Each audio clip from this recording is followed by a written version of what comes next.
I was born in Detroit, Michigan. Grew up in Detroit, lived there for 40 years. I lived in Detroit until I was 18 years old.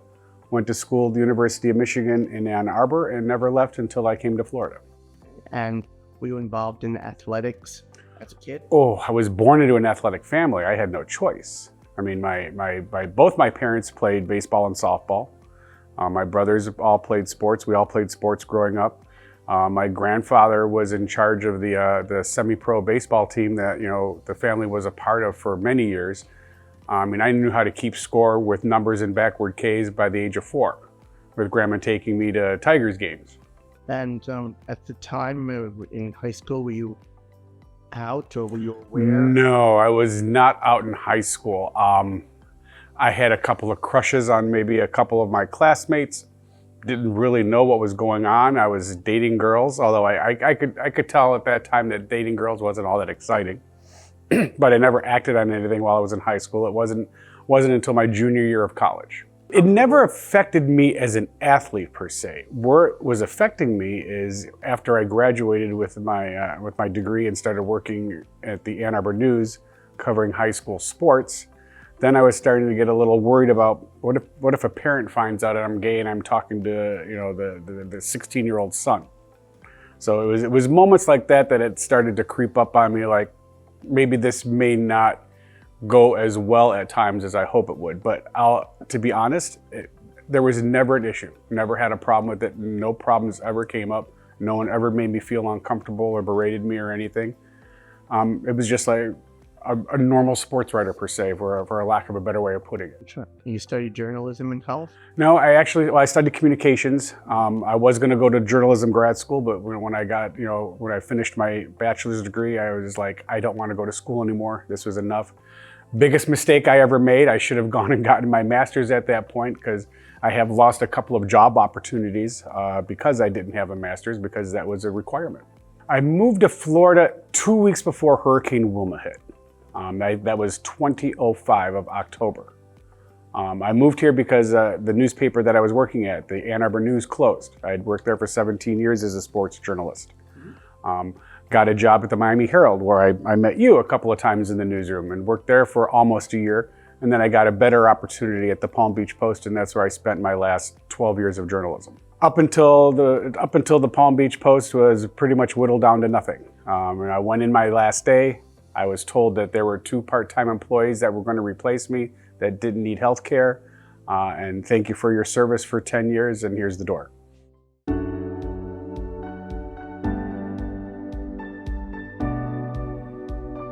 Well, I remember sitting at home at my computer, wondering what I would be doing in Fort Lauderdale besides working, and looking to see what was going on, and I ran across gay softball.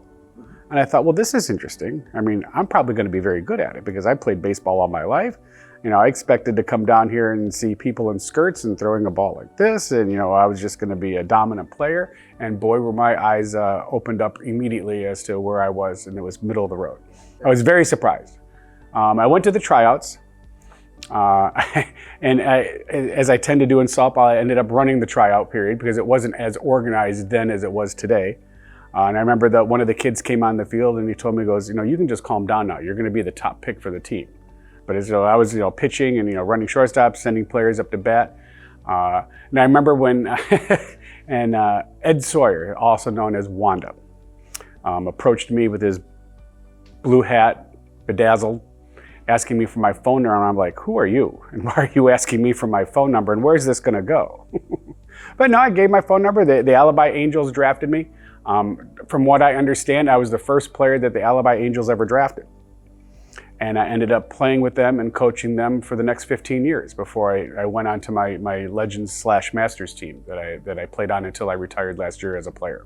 I did not expect what I ran. I had no idea how large the gay softball league was nationally. I had no idea at the time that there were 45 associations and a World Series and a structured league both in the spring and the fall. It was a godsend. It's funny because when people ask me, I'm thinking of moving to Fort Lauderdale or moving to Fort Lauderdale, Wilton Manors. What is the one piece of advice I have for you? And my advice is the same to everybody. Have a hobby before you move here. Don't just come here and go to the bars. Because if you do that, this place will chew you up and spit you out. This October will be 20 years of me playing or coaching. I now umpire. I retired as a player at the age of 60. Still wanted to be involved. I'm still the chair of the Hall of Fame wing of SFAAA, so I'm still involved there. I'm involved as an umpire. It's been a wonderful experience. I've made lifelong friends. I've met a boyfriend through softball, and we had a nice relationship for a couple of years. I had another relationship with someone that I actually brought into the league. He wasn't a player in the league. He lived out of state. So I brought him in, and now he's fully developed and running around with the softball players and, having fun doing that. And, I'm still friends with both. Mm-hmm. So it's nice to see them out and about. One's actually my best friend. So, I mean, the friendships that I've made, I've made lifelong friendships, people I've known for 20 years. It's when you say that this is the family you've chosen, it's not just words. These are people who are your family down here, because my family lives 1,400 miles away. We've had parties. For many years, the Alibi Angels had a Christmas Eve party where we invited all the players, both current players and players who had played. The parties got large after a number of years, 30, 40 people. There would be New Year's Eve parties we'd go to. We'd get together for Easter brunch, hang out together on Halloween on Wilton Drive. There was always a function. There was always something going on. Now, pool parties are very popular. It's just fun to be involved in doing something that's going to keep me away from a bar stool 7 days a week.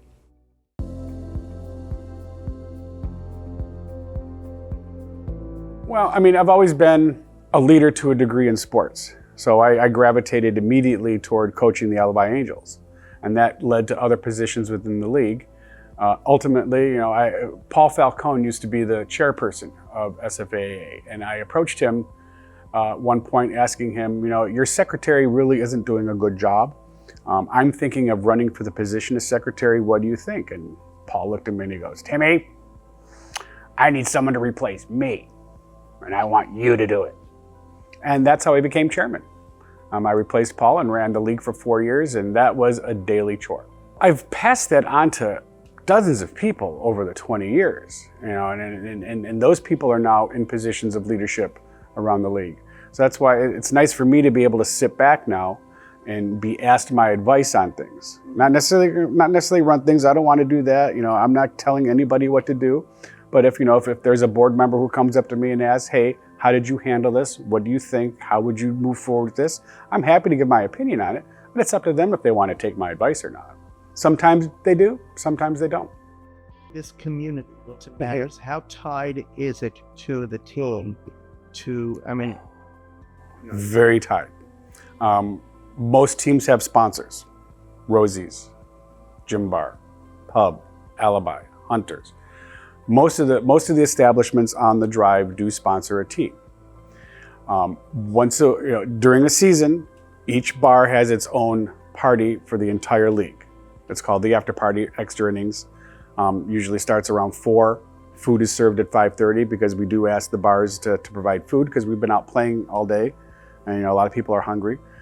Many of them go to their sponsor bars early, and then come to the after party to close out the evening. But Wilton Drive, the businesses on Wilton Drive, we couldn't survive as a league if we didn't have the support of the businesses on Wilton Drive.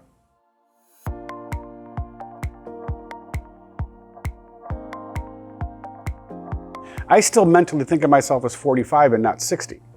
So it's hard for me to see myself as a father figure, for a lack of a better way of putting it.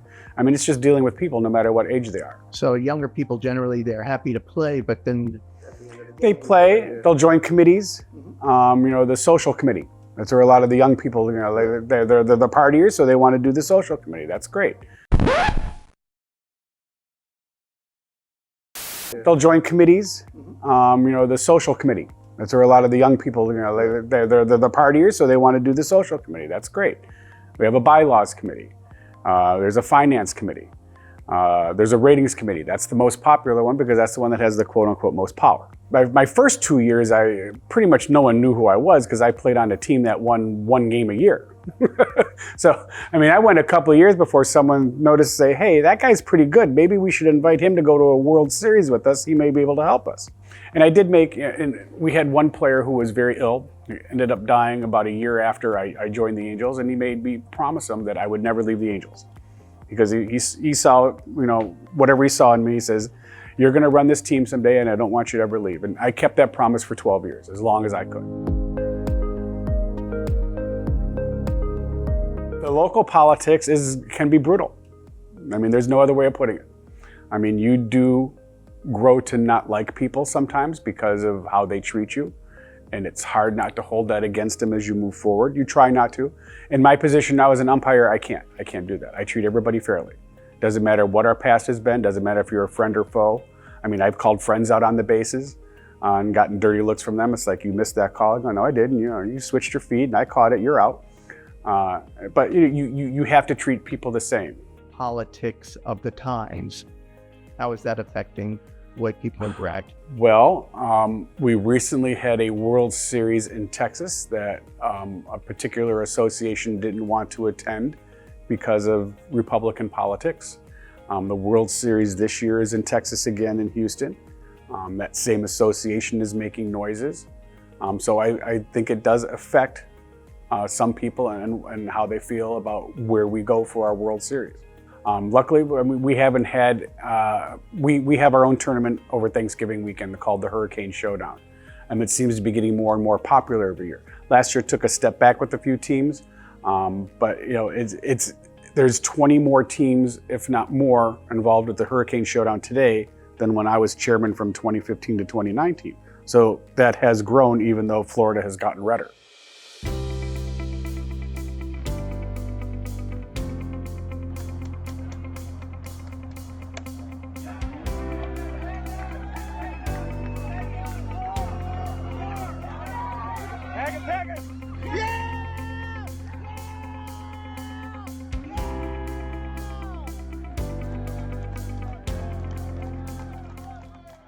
There have been moments on the field when we won the World Series in Portland.